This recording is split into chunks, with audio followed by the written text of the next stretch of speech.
kita yang mampu menghalau ketentuan tersebut. Iman, tawakal, dan kesabaran yang kokoh sangat kita butuhkan dalam menghadapi badai cobaan yang menerpa, sehingga tidak menjadikan diri kita berburuk sangka kepada Allah Subhanahu wa Ta'ala terhadap segala ketentuannya. Oleh karena itu, dalam keadaan apapun, kita sebagai hamba yang beriman kepada Allah Subhanahu wa Ta'ala harus senantiasa berbaik sangka dan yakin bahwa tidaklah Allah menurunkan berbagai musibah melainkan sebagai ujian atas keimanan yang kita miliki. Allah berfirman, وَلَنَبْلُوَنَّكُمْ بِشَيْءٍ مِّنَ الْخَوْفِ وَالْجُوعِ وَنَقْصٍ مِّنَ الْأَمْوَالِ وَالْأَنفُسِ وَالثَّمَرَاتِ وَبَشِّرِ الصَّابِرِينَ الذين إذا أصابتهم مصيبة قالوا إنا لله وإنا إليه راجعون أولئك عليهم صلوات من ربهم ورحمة وأولئك هم المهتدون.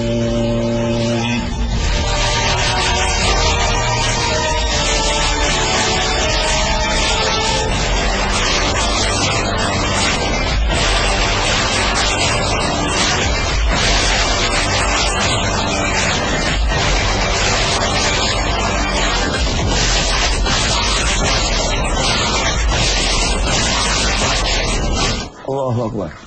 Masya Allah. Indah sekali. Masya Allah. Kawah indah. Pohon-pohon hijau. Tanah Sunda yang begitu indah. Masya Allah. Allah lah yang menciptakannya. Kisah berikut tentang pergulatan batin seorang ibu yang keluar dari musibahnya. Beliau trauma terhadap musibah yang pernah menimpanya. Dan kemudian alhamdulillah mendapatkan manfaat yang sangat besar dengan pengobatan ruqyah syariah. Beliau terkena gangguan sihir. Dan gangguan sihir makin parah kalau seseorang tidak bisa keluar dari penyakitnya. Tidak bisa move on.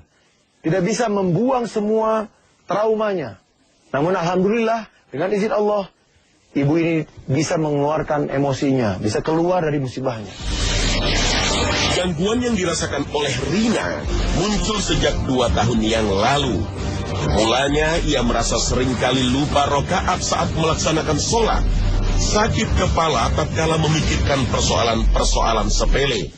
Hingga mimpi-mimpi buruk yang membuatnya gelisah dan sulit tidur. Semakin lama gangguan yang ia alami semakin parah. Ia seringkali murung, muncul rasa ingin bunuh diri, dan bahkan suatu ketika ia terbangun dari tidurnya dan ingin mencekik suaminya sendiri. Jauh sebelum Rina dan suaminya pindah ke Cianjur, sebuah bencana alam tanah longsor di kampung halamannya, Ciwidey, sempat mengguncang emosi Rina.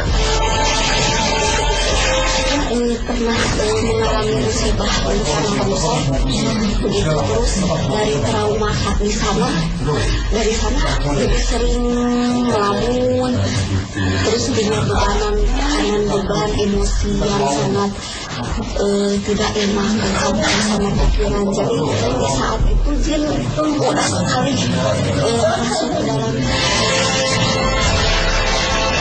Lambat laun ia sembuh dari traumanya dan memulai kembali kehidupannya sebagai seorang guru di Cianjur.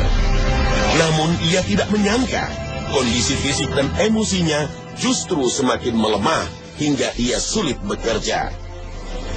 Sejak menyadari bahwa kemungkinan penyebab sakitnya ini adalah gangguan jin, ia pun mencoba menjalani pengobatan dengan ruqyah.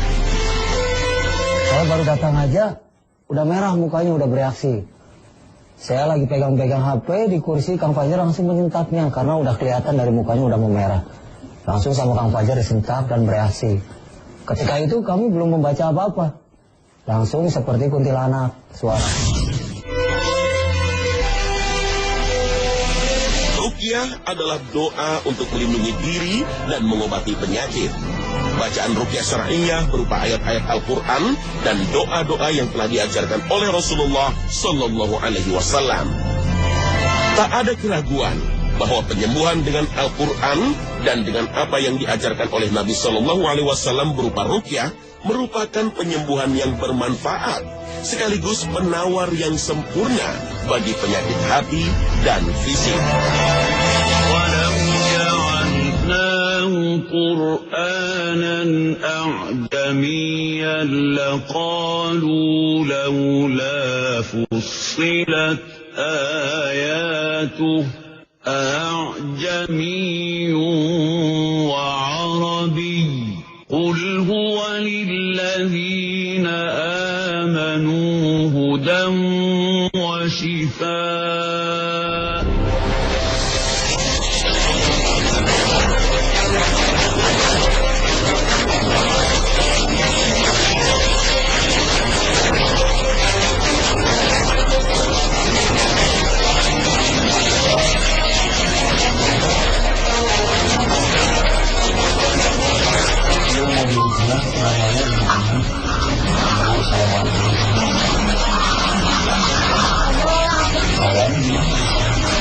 Sekarang keadaan lagi tidak enak, jadi kayak kepala pusing, pikiran sama perasaan juga tidak enak.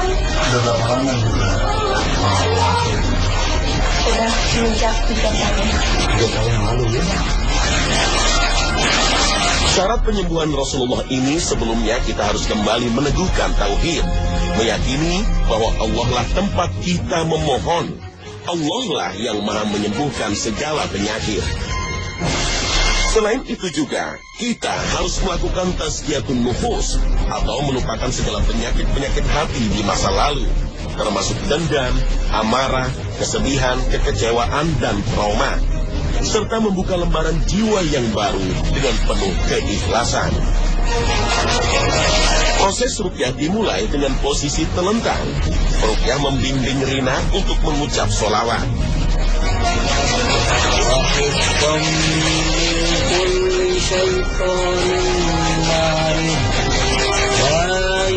Ketika ayat-ayat suci mulai dibacakan, tubuh Rina mulai bereaksi. Matanya melotot dan bibirnya bergetar. Ashhadu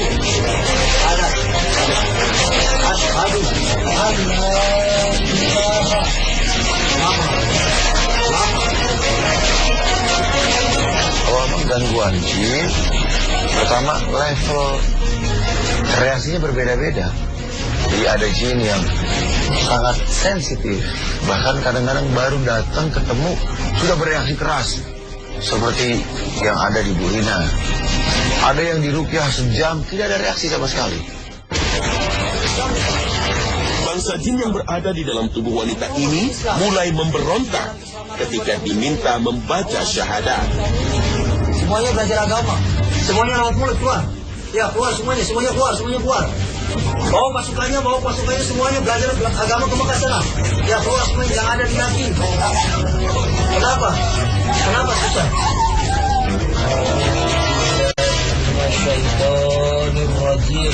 Qul a'udzu birabbil falaq min syarri ma khalaq wa min syarri ghasiqin idza waqab wa min syarri naffatsati fil 'uqad wa min syarri hasidin idza hasad.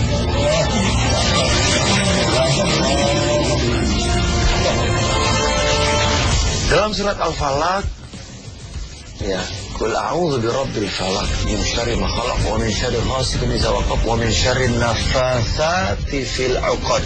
Ada salah satu bait doanya, ayatnya yaitu minta perlindungan kepada Allah Tuhannya waktu subuh dari gangguan perempuan penyihir atau penyihir manapun, baik laki-laki maupun perempuan, yang meniup pada buhul-buhul, pada ikatan-ikatan, pada program-program sihir.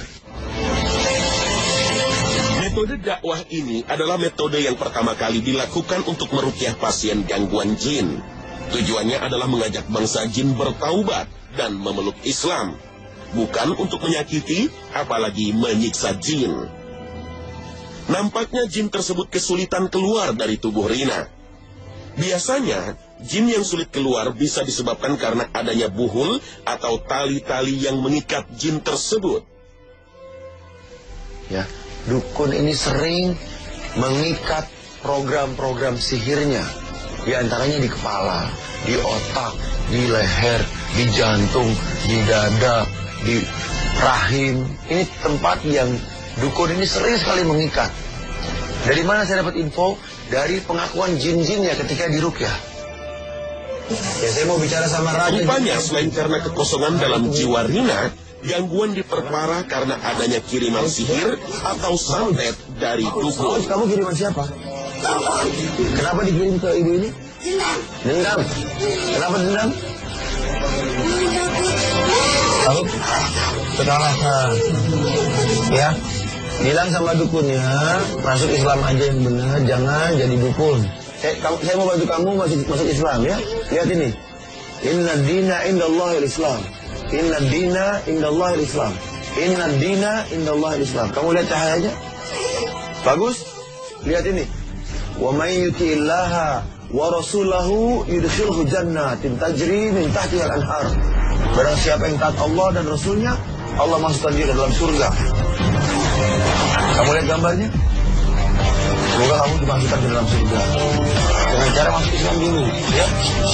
Inilah, la haula wa la quwwata illa billah. Ada apa? La ilaha illallah ya dulu masuk surga. La ilaha illallah masuk surga. Ini. Bismillah, bismillahirrahmanirrahim. Was-saffati saffat, az-zajirati zajra, fad-daliyati dzikra. Seluruh jinnya bilang, wahai teman-temanku seluruhnya. Ya, wahai teman-teman. Kita masuk Islam dengan sebenar-benarnya Islam.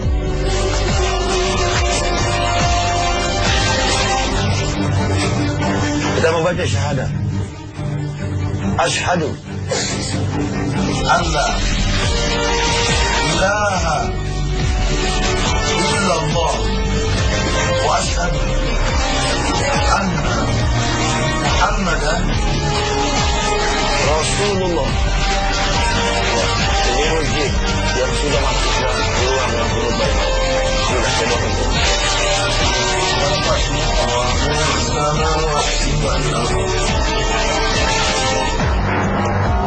Jin yang telah masuk Islam membantu para peruqyah dengan memberitahu letak-letak persembunyian jin dalam tubuh Rina. Di sini ada jin. Ada gangguan teman-teman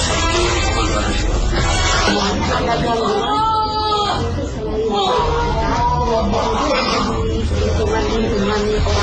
juga memiliki gangguan yang benar-benar nggak tahu semuanya begitu. Begitu banyaknya buhul yang ditanamkan oleh sang dukun. Bahkan jin-jin pun tersiksa, terikat di dalam tubuh manusia. Maka sebelum jin-jin ini dapat terbebas, sihir-sihir ini harus dicabut terlebih dahulu. Peruqyah pun berdoa agar jin-jin diberikan sebilah pedang untuk memutuskan seluruh tali-tali yang membelenggunya. Rabbi Musa wa... Berikanlah pedang yang sangat tajam, sangat kuat, untuk memotong tali-tali sihir ya Allah, sehingga seluruh tali sihirnya hancur. Bismillah, tiup. Pegang, genggam. Sekarang begini, kamu punya pedang sekarang. Ya, punya? Bagus? Ya, kamu potong ini ya, tali-talinya. Cepat, potong. Potong talinya. Ya Allah, potong talinya ya Allah. Selamatin jinnya ya Allah. Potong talinya dan selamatkan jinnya ya Allah. Potong talinya dan selamatkan jinnya. Potong talinya dan selamatkan jinnya ya Allah. Potong talinya dan selamatkan jinnya ya Allah. Lagi, potong talinya dan selamatkan jinnya ya Allah.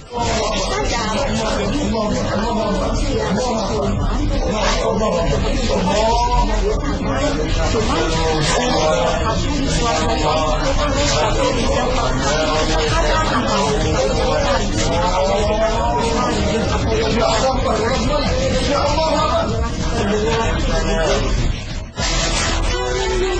Ya Allah, terima kasih ya Allah. Segala puji untukmu ya Allah. Ya, kamu senang masuk Islam? Siapa namamu tadi?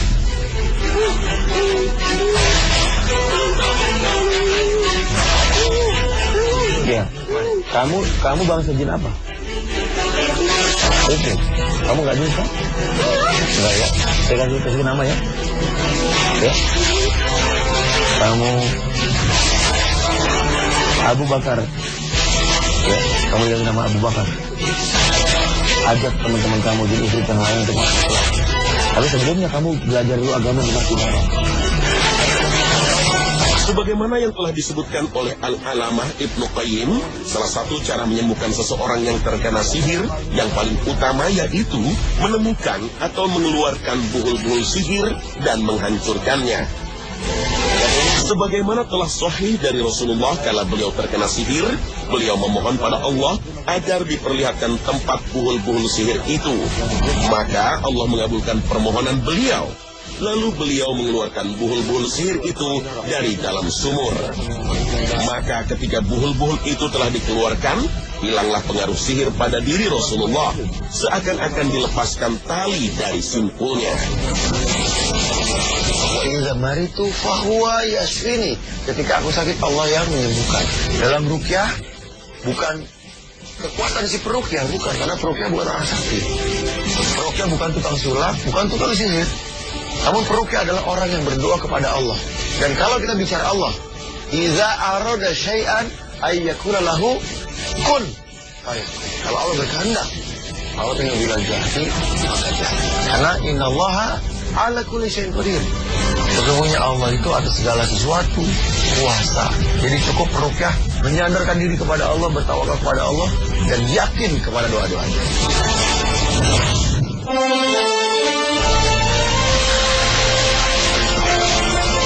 Indah sekali tanah Sunda ini. Iya. Sawahnya hijau, cantik sekali. Pohon-pohonnya, gunungnya, udaranya segar, orang-orangnya ramah. Masya Allah. Apalagi kalau kita lengkapi bahwa masyarakat itu memahami Islam itu rahmatan lil alamin. Islam itu dijadikan solusi bahwa ketika kita sakit diobati dengan cara-cara Allah. Ketika kita sedih diobati dengan ayat-ayat Allah. Itu alangkah lebih baiknya, Ustaz. Iya, dan alhamdulillah, insya Allah kami siap ya untuk menyebut ridho Allah. Karena ini yang Allah ridhoi. Masyarakatnya bersyukur dan taat kepada Allah. Aktif, giat, belajar agamanya Allah. Salah satunya adalah ruqyah syariah. Iya. Subadul yaum rijalul ghad, Pak Ustaz. Jadi tatkala generasi itu dibekali dengan ilmu-ilmu agama, apalagi dibekali dengan syariah, ruqyah syariah, itu alangkah lebih baiknya. Desa Dayeh Datar, sebuah desa di Kabupaten Ciamis, Jawa Barat. Masyarakatnya belum pernah mengenal teknik ruqyah syariah. Hingga muncullah keinginan salah seorang ulama muda untuk menyebarkan ajaran Rasulullah ini kepada pemuda-pemuda di desa. Maka ia dan beberapa warga berkumpul untuk bersama-sama berlatih ruqyah mandiri. Teknik-teknik ruqyah yang sederhana dengan doa-doa yang mudah dipahami menjadikan ruqyah merupakan teknik pengobatan yang dapat dilakukan oleh siapa saja dan tidak bergantung pada ustaz maupun peruqyah. Sesungguhnya kesembuhan itu datangnya hanyalah dari Allah Azza wa Jalla. Satu, bacaan-bacaan itu tidak terlepas dari kalimat thayyibah. Bacaan-bacaan itu diambil dari ayat-ayat Allah, terutama dari surat Fatihah, yaitu Ummul Kitab, dari surat Al-Ikhlas, dari surat An-Nas, dari surat Al-Alaq. Berarti saya itu sudah menyimpulkan bahwa ruqyah ini benar-benar ruqyah syariah yang diajarkan oleh Rasulullah.